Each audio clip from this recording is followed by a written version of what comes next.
The discovery in 2007 of the wreck of the Gloucester by the Barnwell brothers closed a loop that had opened on the 6th of May 1682, when the Gloucester struck the sandbank some distance off Great Yarmouth and sank with considerable loss of life. And so began one of the great what-ifs of British history. What if James, Duke of York, had died and therefore couldn't become King James II? What if John Churchill had drowned and couldn't go on to win those famous battles in Europe that ended the War of Spanish Succession? British history would have been changed, European history would have been changed. The exhibition of the Gloucester in the Castle Museum, Norwich, has been a wonderful opportunity for just under 70,000 visitors to come and see what the Barnwell brothers and Tiny Little were able to bring up from the surface of the seabed of the North Sea. It gives us an amazing glimpse on late 17th century life. This is a moment in history, I believe seriously equivalent to the discovery and the raising of the Mary Rose.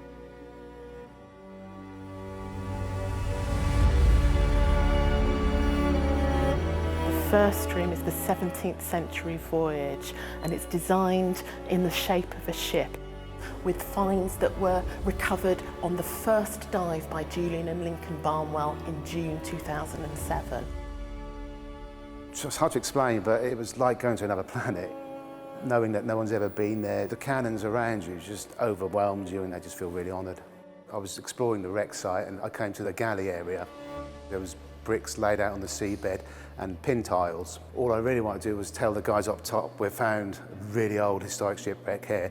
A frogless brick, indicating that this is an old brick. It doesn't have the indent that is developed in the 19th century. But it could have been any other British wreck for that period, so no, the cliffhanger was still there, whether it was a Gloucester or not. In 2012, it was categorically established that this was the Gloucester lost in 1682 that had been found because the bell was recovered and it had its crucial 1681 date on it. So it was one of these brilliant days in June 2012, and Lincoln and I were actually diving together, which is quite unusual. I suddenly felt this massive tug on my fin, and that was Lincoln trying to stop me from swimming away and pulling back, because I'd actually swam past the ship's bell, and he caught the shape of the bell in the corner of his eye. And next thing is, we were shaking hands underwater, we knew we got the bell. 19 stone. Yeah, yeah. We got a lovely picture of you and I in the back of the stern of the rib, with the bell between us. The bell went to conservators and it's lost 8 stone through that process. It doesn't have its clapper in it, but it is in magnificent condition. It's the heart of the ship, the Gloucester. Early hours of the morning, that bell was ringing for everybody to abandon the vessel, to abandon the Gloucester. And it hasn't been rang since, you know, it's just excellent. It's magical. So the Gloucester was commissioned in December 1652, while England was at war with the Dutch Republic. And this fantastic ship model here is one of the oldest ship models in the world. And we believe it to be a replica of the Speaker warship. The Gloucester was built to parallel the Speaker. It is more than suitable to host a future king. It's a large vessel. It's also recently been rebuilt, and so it is perfectly designed for James and his reputation. In this exhibition, we have the brothers, and this is an exhibition all about brothers. Here we have Charles very much emphasising that his brother is going to be his next heir.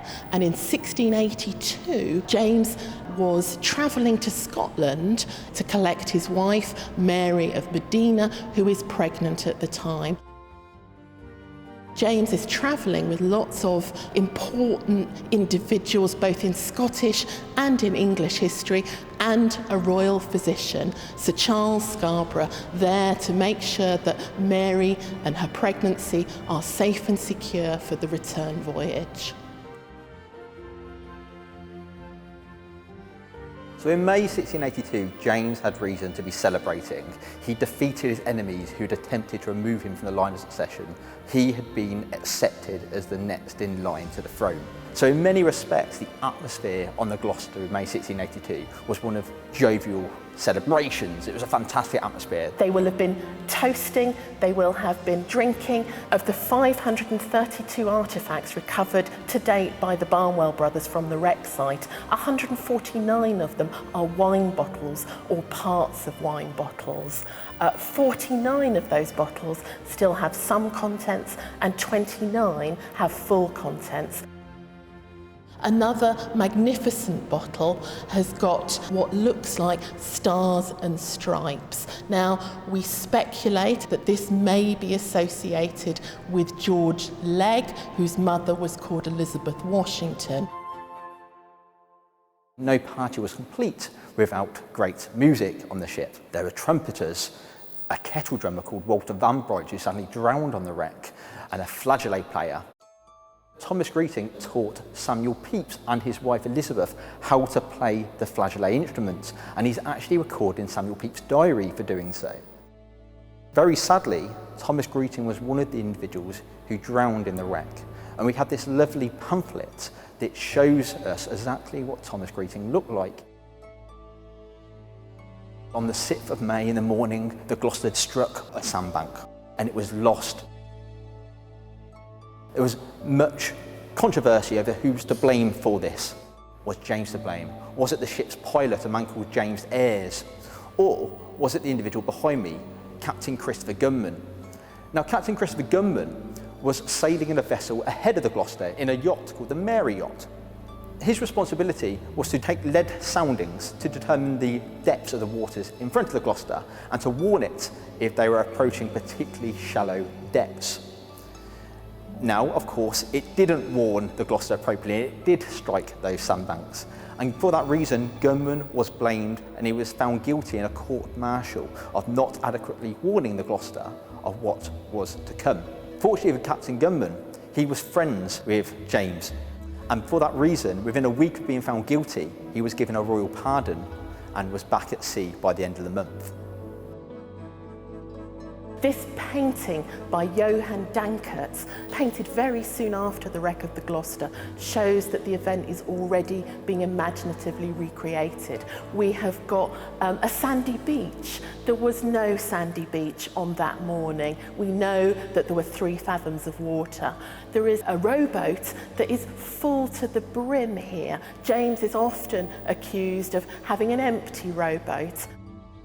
Later in 1682, there was a concerted effort to manage the propaganda. We have a medal being issued that very much represents James as in heroic mode. We have a Latin tag which translated means they strike him undismayed. This is full Tory celebration mode.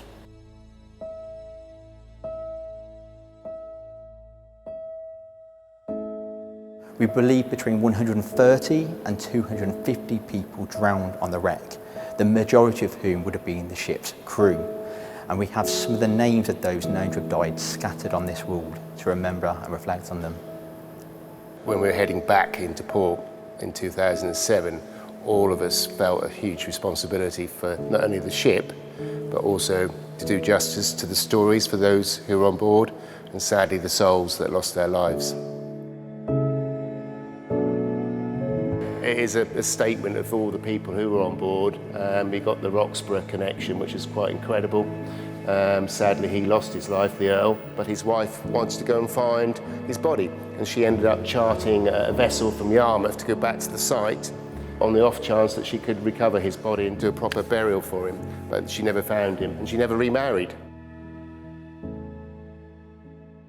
One of the best windows of life on a 17th century warship are the contents of 2 trunks that have been recovered.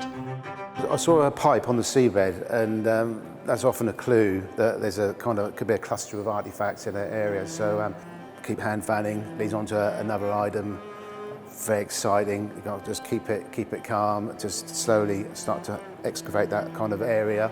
In the first trunk, there is virtually a full suite of women's clothes, all in really good condition. Once you've got the artifacts on land, you need to try and mimic the conditions that it had on the seabed. We set up a whole bank of fridges, which is temperature controlled in the dark. in fresh water this time, because then you'll start to flush out the salt element within these personal artefacts. There were spectacles inside the bundle of textiles that were recovered. Conservators got to examine it. They said it's a case. Opened it up, and you just saw these glasses for the first time for 340 odd years. You can just imagine that person wearing it. It's really bizarre, but it's like stepping back in time.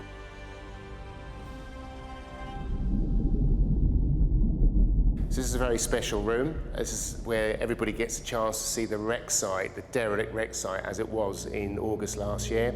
There's a photogrammetry just here, which was carried out by Gary and Brandon from the Maritime Archaeological Trust. And there's over 4,000 to 6,000 photographs have been stitched together, and you can zoom into a shell. The definition's that good. It gives us a baseline of what the site looks like. And we had another photogrammetry carried out in 2018, so we now have two key pieces of work to compare the sites. And then off the back of that, you're seeing which areas are under threat, which areas are dynamic, and that gives us the key information to move forward. I hope you enjoy the evening. Thank you very much.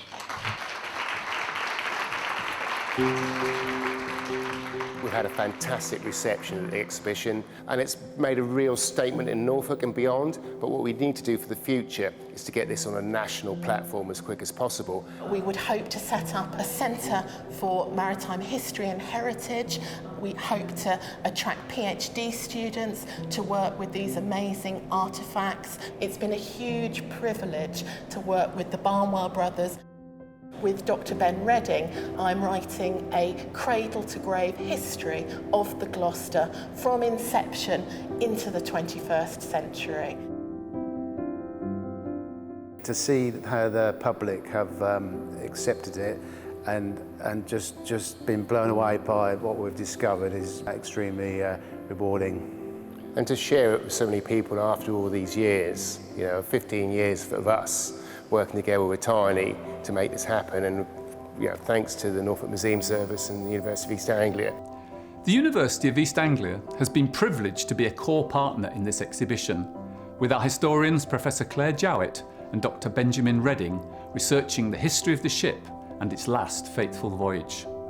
The wonderful exhibition captured on this film was co-created by UEA and Norfolk Museum Service, and we hope that the film has given you a flavour of this remarkable discovery. Back in 2019, we were invited by Julian and Lincoln Barnwell and James Little, the finders of the wreck of the Gloucester, to support them in their endeavour to save the warship for the nation. As the lead academic partner to the Trust, UEA aims to produce world-class research from historical, cultural and scientific perspectives.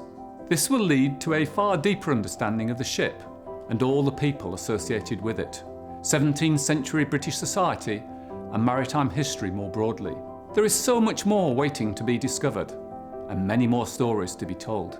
UEA's research will underpin the development of any future museum for the Gloucester, from which to share these important stories of national and regional importance. We also hope to establish a new academic research centre in maritime history and heritage and a lectureship in naval history. However, to do all this, we urgently need a great deal of new support. If you're intrigued by the story or what you've seen in the film and would like to help the university research this internationally important historic ship, we need your donation. Please get in touch using the details on the screen now to make a gift to this work. The Gloucester wreck is a unique time capsule, capturing a pivotal moment in history. Please join UEA on our voyage to rediscover this missing chapter in British history.